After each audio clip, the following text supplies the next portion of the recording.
Hello and welcome to our broadcast today. My name is Michelle Herzog. I'm the Coordinator 3 for History Social Science at the Los Angeles County Office of Education.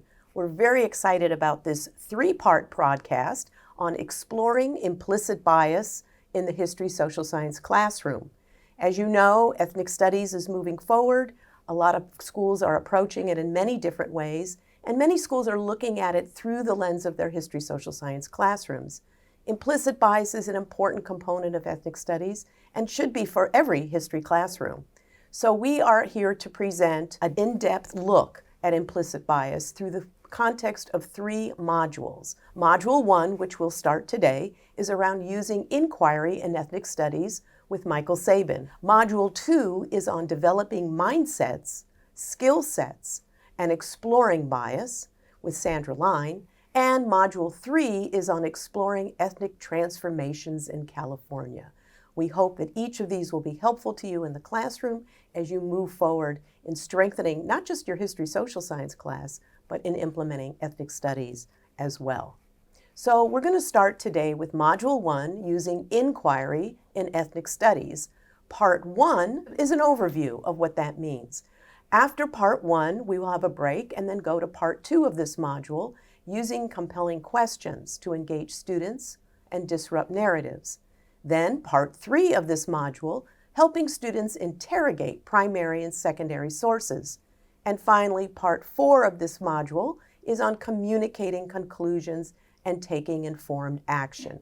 Many of you in history classes know from our framework that inquiry is a basic component of our instructional strategies. We're going to overview that today with these modules, and also provide you resources and ways to deepen it as you move forward with ethnic studies. So for now, I want to turn it over to my good friend, presenter, and colleague, Michael Sabin, who is here with us as a consultant to the LA County Office of Education. He's done a lot of training for us here in this topic and many more, very helpful in the rollout of our framework back in 2016. He has experience. This man has worked long as a classroom teacher in LA Unified and just a real teacher leader. So, Michael, thanks for joining us and for helping build this module and this training that we've done together. Thank you very much, Michelle. I'm happy to be here. One of the things that I really like and really have appreciated about the Ethnic Studies model curriculum is that it states specifically that by affirming the identities and the contributions of various groups and marginalized groups within our society, that we're able to help students see themselves within the curriculum, within the narratives of the United States, and importantly, to serve as active agents within that bridge building, between that interethnic bridge building that is part of American culture and American history. And that same approach is also supported in the History Social Science framework, as well as critical practices for social justice education. And so that's what we're going to be talking about today. Great. The Ethnic Studies model curriculum also points out 8 outcomes that are critical for ethnic studies, but I think also we could say are outcomes of effective history social science instruction. Absolutely. And that is the pursuit of equity and justice, working towards greater inclusivity, recognizing intersectionality, having students understand themselves better as well as other students, and also seeing themselves as active agents, being able to take part in a civic engagement within their communities, within their schools, in a larger setting, and also to improve their interpersonal communication. All of that is really good for any history classroom, and you know the civic engagement is something very powerful too. The lessons of the past shouldn't just remain in the past. They have connections to today. Exactly. So, great. Exactly. Thanks for pointing that out. And so we're going to be looking at the inquiry arc as a way that is embedded within the History Social Science framework as a way to help achieve these outcomes in ethnic studies. Great. One of the things that the Ethnic Studies model curriculum points out specifically is that the History Social Science framework of 2016 is a companion document with the model curriculum. They are not working in isolation. They are working together. Mm-hmm. And the instructional shifts within the 2016 framework in terms of content literacy, inquiry, and civics is built into and support ethnic studies. So those companion documents are working together, and that's why it's a perfect fit in the history social science context to integrate agree. ethnic studies.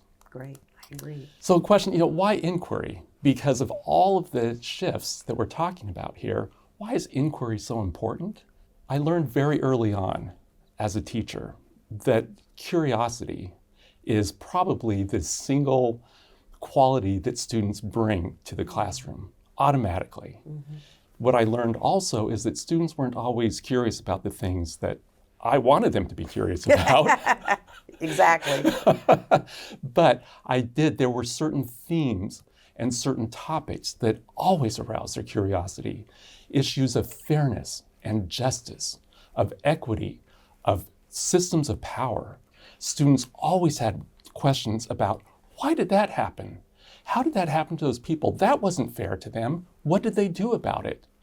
And those kinds of questions that came out, I learned very quickly that by weaving those kinds of themes throughout my instruction and throughout my curriculum really helped elicit those kinds of responses from the students. They want to know the answers to those. They want to explore that. And that's why inquiry is so important. Of all the instructional shifts, it's the one that is probably the most natural for our students. And this is also called out in the model curriculum, that inquiry democratizes the classroom. It really allows students to pursue their own questions, their own interests. And the role of the teacher really is to work with the students to co-construct that inquiry, to explore together, to learn from each other, but importantly for students to draw their own conclusions from that. And that's what it's about. And importantly, to take action. So again, this is found within the Ethnic Studies model curriculum. It's found within the History Social Science framework. It's found in other documents, such as the Critical Practices for Social Justice Education from Learning for Justice. So all of these are supporting inquiry as a natural way to involve students, help them see themselves and others in the narrative, and also to take action on what they see, if they see injustice, if they see issues that they feel need to be addressed. And it makes the content relevant to them, right? Meaningful and relevant to apply in the real world. That's exactly right. Yeah. That's exactly right. It's not something isolated facts that they see absolutely no relation. They don't see themselves in that narrative. Absolutely. So we are seeing inquiry-driven instruction, not just in history, social science, but that approach is now taken in math, in science, in English language arts.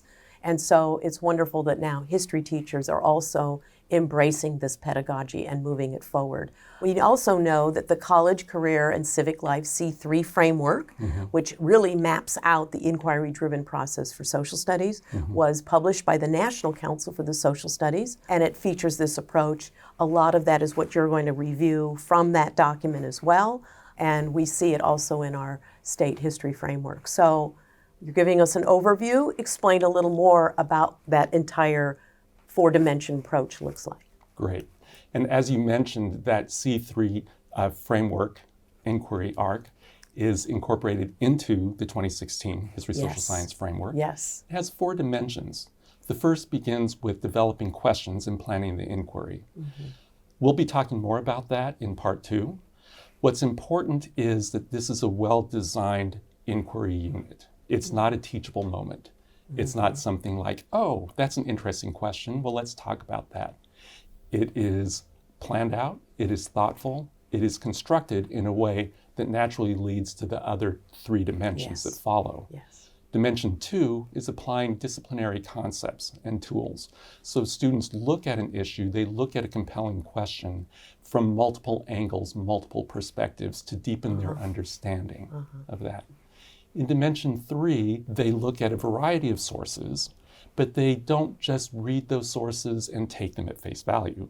They analyze and evaluate and draw their own conclusions to those compelling questions by looking intensely and deeply at these documents. And then finally, with Dimension 4, whatever conclusions that they have reached, their conclusions, not ours, it will be theirs. That's the hard part. It is. But that's also important that they communicate those conclusions, not just with you, but with their students, the fellow students, and indeed beyond that in the community, and identify issues that they can take action on, that they can actually become participants in civic engagement within their community. Yeah, very exciting stuff. Yeah, it is. It's great. So we'll be taking a look at Dimension 1 in Part 2, creating the compelling questions, thinking about also how to develop supporting questions to help students explore that compelling question. And this is called out, developing questions is called out specifically in the Ethnic Studies model curriculum, especially as it asks students to pose questions, investigate and explore that academic content and those issues that are important to them, but also that they are able to theorize some solutions to the problems that they have identified, and also to address those within the specific context either of the school, community, or in a larger sense, especially those issues that relate to inequities or racial tensions. So that's called out, that Dimension 1 is called out specifically in the Ethnic Studies model curriculum, as well as the critical practices for social justice education. And we like that they're not just jumping to conclusions when they hear one bit of information. We want them to probe, ask a lot of questions to learn more before jumping to Dimension 4. Absolutely, that's correct. And a well-constructed, compelling question will raise more questions. Yes. And that's the way it should be. There's not just that one answer to it. Mm-hmm. In Dimension 2, they look at interdisciplinary content, and importantly, that is of interest to the students.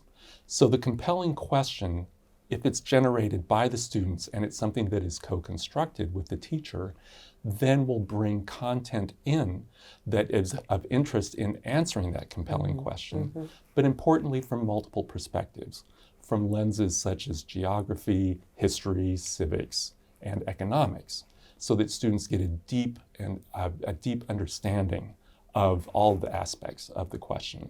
Okay. And this is also supported in the Ethnic Studies model curriculum, in that students should be introduced to an array of academically rigorous content and skills. But what is important here is that it is grounded in the contributions and the lived experiences of people of color. That's an important element for ethnic studies, for sure. Exactly. And in Part 2 of this module, we'll talk more about that, how to bring in those perspectives. In Dimension 3, students then have an opportunity to take a look at these multiple sources, primary sources, secondary sources, and really dig deeper into those sources, to really analyze them, to assess reliability, to think about, and now history social science teachers have been doing this for decades. Yeah. At least we hope. But one of the things that happens with this is that oftentimes students, when they're presented with multiple sources of information, how do they assess that reliability? How do they corroborate the sources? And so in Part 3 of this module, we're going to be taking a look at how students are able to, and tools that they can use in order to really assess the reliability, to look at these conflicting sources and bring those into other conversation with other sources, or maybe even their own lived experiences, or those of their communities or people they know. And that's an important part of this also, because the Ethnic Studies model curriculum calls that out, that it really is important that students learn how to process this and these multiple and conflicting sources of information. And especially in today's environment. Yes, indeed. Where there is so much information that is coming at us from all around, all sorts of different sources, and that it certainly is not a single message that is being sent. Yeah, I was just going to jump in too and add to that. You're absolutely right. That's not just an important skill in the classroom. I think we all would benefit by taking the time to not just accept every bit of information that comes flooding into our phones and our tablets and television. Right. Not everything we see and are getting out there is reliable information. That's Media correct. literacy is a big issue nowadays, for sure. Absolutely. And just because it's on your phone doesn't make it true. Yes, yes. Sam Weinberg, our friend and colleague from Stanford University, talks a lot about this with his civic online reasoning work. That's right. That's right. And this is actually one of the aspects of the inquiry arc, and one of the dimensions that I really appreciate is the fact that it's not just consuming information, but critically consuming it. And we know how to help kids do this. We know how to create that skill set for them. Absolutely. Yeah. And within an ethnic studies setting, we also especially want to look at examples of prejudice or bias within that context. Whose story is being told, whose story is not being told. Exactly. Why is that the case? Exactly. We're going to get into that too. We are, absolutely. And then dimension 4, which I know is near and dear to you. Yes. Where students have an opportunity to share their conclusions. They communicate their conclusions to that compelling question. But importantly, they go beyond that to take informed action based on the issues that have come up during that inquiry unit. And again, supported in the ethnic studies model curriculum. And this is really the democratizing of the classroom, where students are seeing themselves not only in the curriculum, but they're also seeing themselves as active participants, as agents in order to make changes within themselves, within the community, and working not in isolation, but through deepening understandings of their own identity, but also the identities of other students and other communities represented. They're able to jointly work together and to become civically engaged in our democratic And there's society. a lot of great civic learning, training, and resources to help young people learn how to engage in ways that are effective, that are responsible, and that are safe.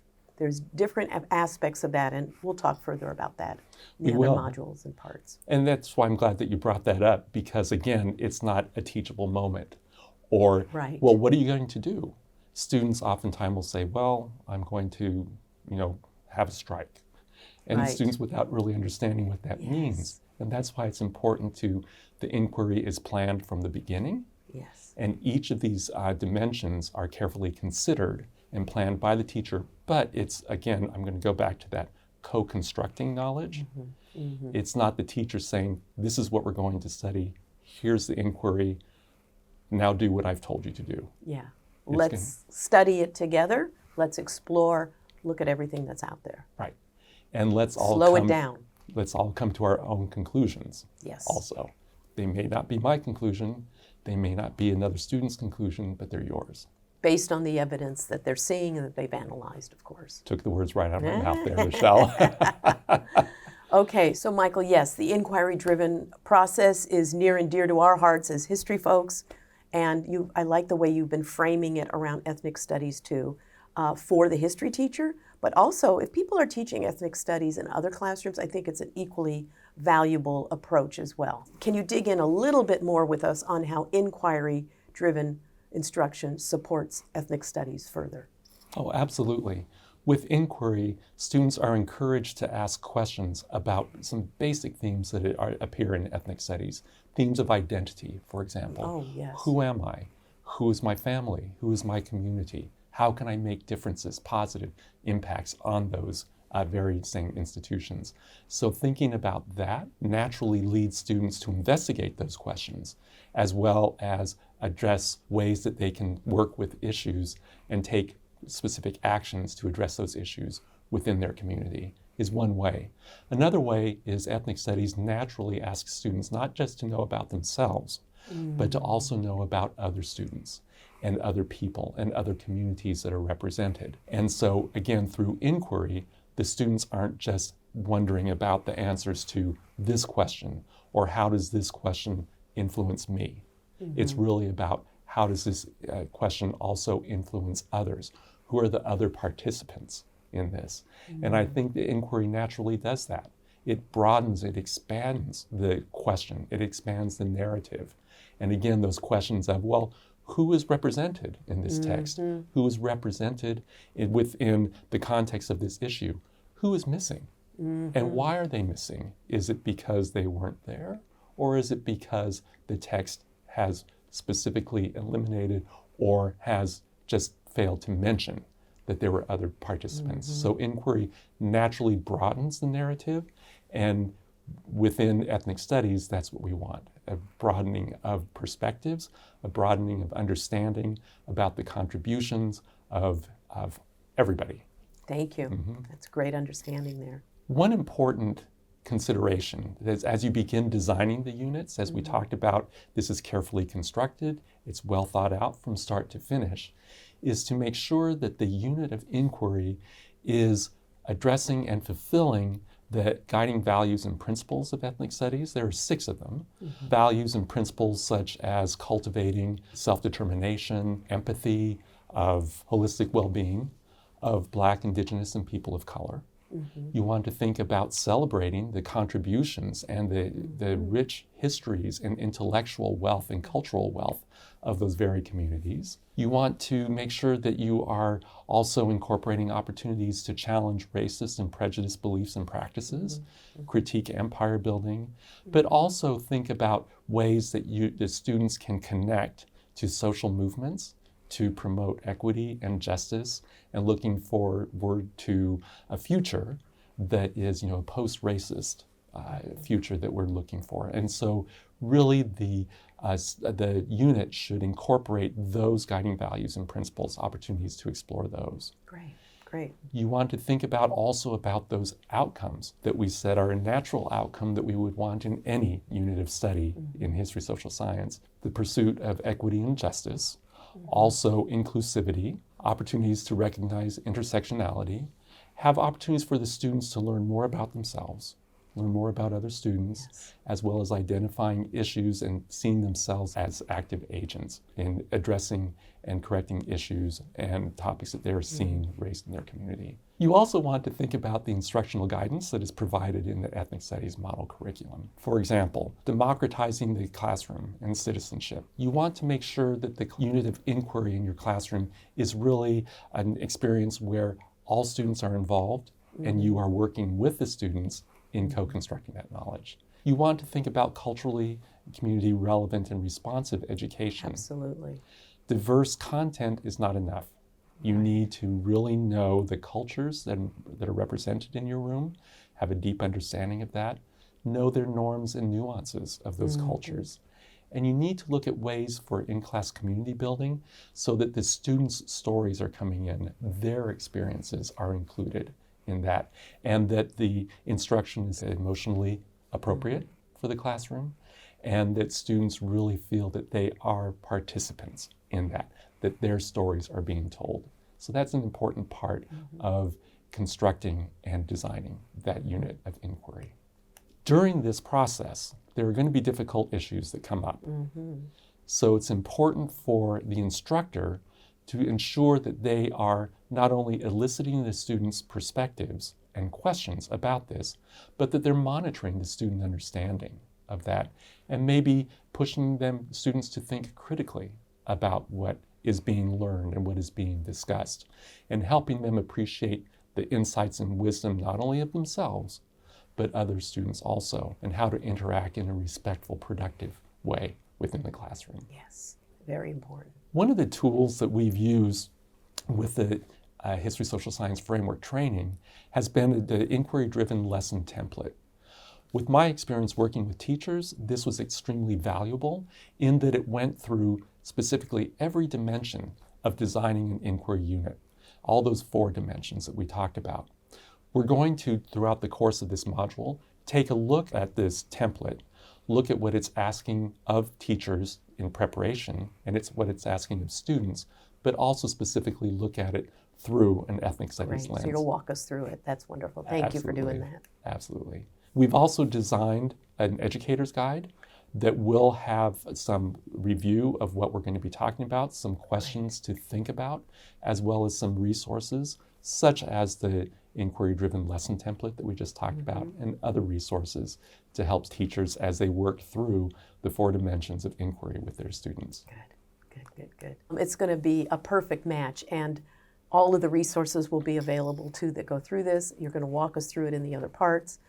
Very exciting, and thank you again for your hard work. Give us a little glimpse of what's next. What's in part 2? What are you going to focus on? We're going to be looking at designing compelling questions in ways that address the themes, principles, and outcomes of ethnic studies.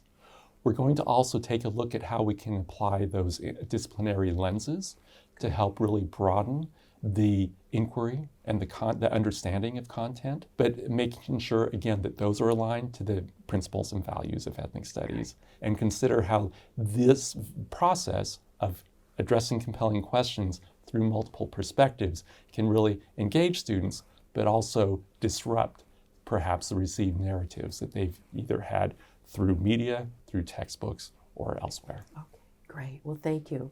Thank you for the overview of the inquiry arc. And we hope that you can watch parts 2, 3, and 4, because Michael's going to go deeper into each of those elements and talk about how you walk through that and how you implement that for your history classroom and your ethnic studies work. So thank you, Michael, for all the hard work you put in, for sharing part 1 with us today. Thank you, Michelle.